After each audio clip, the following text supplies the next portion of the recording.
so let's talk about The Wilderness by Angela Flournoy. The Wilderness was one of my most anticipated books of the year. When I first started the book, I was like, wow, this book was written for me, for millennial Black women navigating just like the common perils of life, pregnancies, aging caretakers, friendship dynamics, marriage, love affairs, careers, all against the backdrop of like a contemporary complex world that was amplified by two main settings, New York and Los Angeles. It has all the things, right? Like it shows the difficulties and the joys of authentic friendship. The writing is spectacular. Flournoy navigated like alternating POVs expertly. Piecing together the different timelines and the different POVs is what made the reading experience really, really good. There's this club scene, and it was one of my favorite scenes in the book.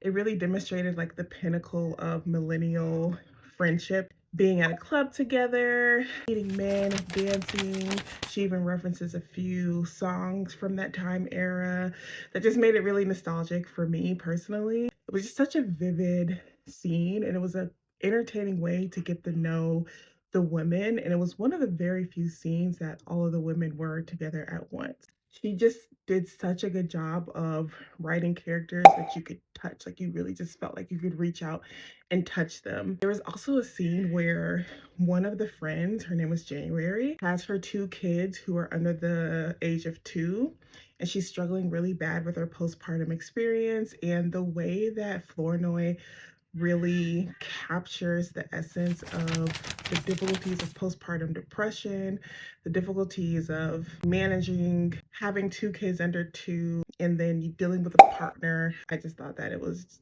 just really, really well done. So Angela Flournoy describes how she develops her characters and how they have to make choices. And when writing the book, the question that she asks herself is, how do people become friends? So she does this through exploring how women's socioeconomic status influences that. So overall, I really love getting to know all of these women at different points in their life.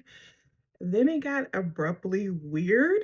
The shift in focus at the end like really, really shook me. Almost turned into like this dystopian sci-fi speculative fiction book at the end. I really love when a book makes me wrestle with it. Like I really like when a book makes me do more work, discovering the meaning, uncovering the theme, making sense of it.